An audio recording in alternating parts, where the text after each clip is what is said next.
Hello everyone, welcome back to my channel the lifestyle blogger. আজকের এই দিনটার জন্য আমি ভীষণভাবে এক্সাইটেড ছিলাম, কারণ আজকে স্কুলের ক্লাস 11 এর ফার্স্ট ডে। প্রায় 7 মাস পর আমি আবার আজকে স্কুল যাচ্ছি। জানি ভিডিওটা অনেকদিন আগে, কিন্তু পোস্ট না করে থাকতে পারলাম না। স্কুলে ফোন নিয়ে যাওয়া একদমই অ্যালাউ নেই, কিন্তু আমি তাও নিয়ে যাই নিয়ম ভেঙে। আর নিয়ম ভাঙতে এই বন্ধুগুলোই সাহায্য করে বলতে পারো। এটা আমাদের গ্রুপ, আরো অনেকে ছিল কিন্তু সেদিন তারা আসেনি। আমাদের যেহেতু মর্নিং স্কুল, তাই 11:30টায় স্কুল ছুটি হয়ে গিয়েছিল। তারপর তাড়াতাড়ি বাড়ি চলে গিয়েছিলাম।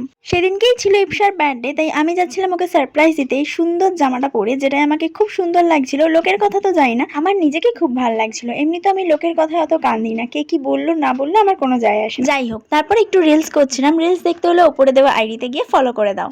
এটা হচ্ছে আমার ফাইনাল লুক। আমার নিজেকে খুব ভালো লাগছিল সেদিন, কারণ আমি এতটা সাজি না, সেদিনকে আমি সেজেছিলাম। যাই হোক, এবার তাড়াতাড়ি করে বেরোনো যাক, কারণ আমি অনেকটা লেট হয়ে গেছি। ইপসা আমার জন্য অনেকক্ষণ ধরে ওয়েট করছে। এই হচ্ছে ইপসা, আজকের বার্থডে গার্ল। ওকেও খুব প্রিটি লাগছে।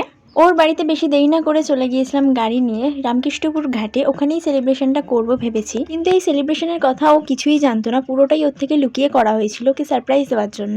রামকৃষ্ণপুর ঘাটের এই জায়গাটা সেলিব্রেশন করার জন্য একদম পারফেক্ট। ওকে আরো স্পেশাল ফিল করানোর জন্য আমরা কেক কাটিং এর পর চলে গিয়েছিলাম লঞ্চে করে ওপারে, মানে বাবুঘাটে। এই ব্রিজটায় ফটো তোলার জন্য আমার অনেক দিনের ইচ্ছা ছিল, আজকে সেটা হচ্ছে ফাইনালি। তো এই ছিল আজকের দিন। কেমন লাগলো সবার? ভালো লাগলে লাইক কমেন্ট শেয়ার করে দিও। টাটা।